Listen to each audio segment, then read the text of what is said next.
Hello viewers, இன்னைக்கு morning என்னோட breakfast என்னன்னு உங்களுக்கு நான் சொல்ல போகிறேன். பாருங்கள், ஒரு கேரட், கொஞ்சமாக கார்னு, இது வந்து பச்சையாக தான் இருக்குது.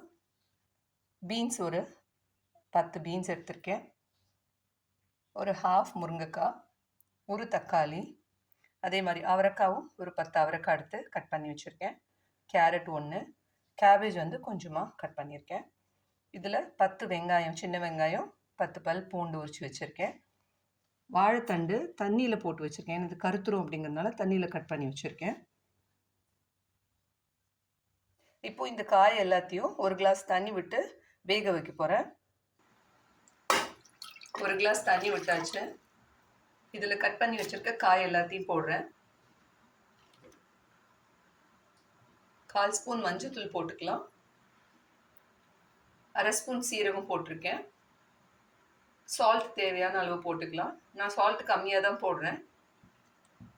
பெப்பர் வேணும்னா முழுசாக ஒரு 4-5 பெப்பர் போட்டுக்கலாம். ஆனால் நான் வந்து பெப்பர் தூள் தான் யூஸ் பண்ண போகிறேன். அதனால இதை அப்படியே க்ளோஸ் பண்ணிவிட்டு சீட்டி போட்டுடலாம். 3லேருந்து 4 விசில் விட்டுட்டு இறக்கிடலாம்.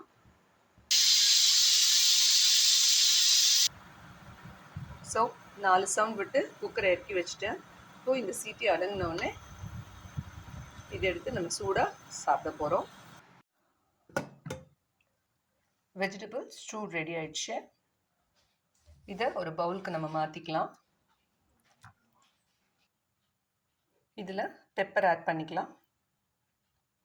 இதில் ஆயில் எதுவுமே ஆட் பண்ணல, ஆயில் ஃப்ரீ. வெஜிடபிள்ஸ் பார்த்திங்கன்னா ஒரு 8-9 வெஜிடபிள்ஸ் கிட்ட சேர்த்துருக்கேன். இதில் ஃபைப்ரஸ் வெஜிடபிள்ஸ் நிறையா இருக்குது.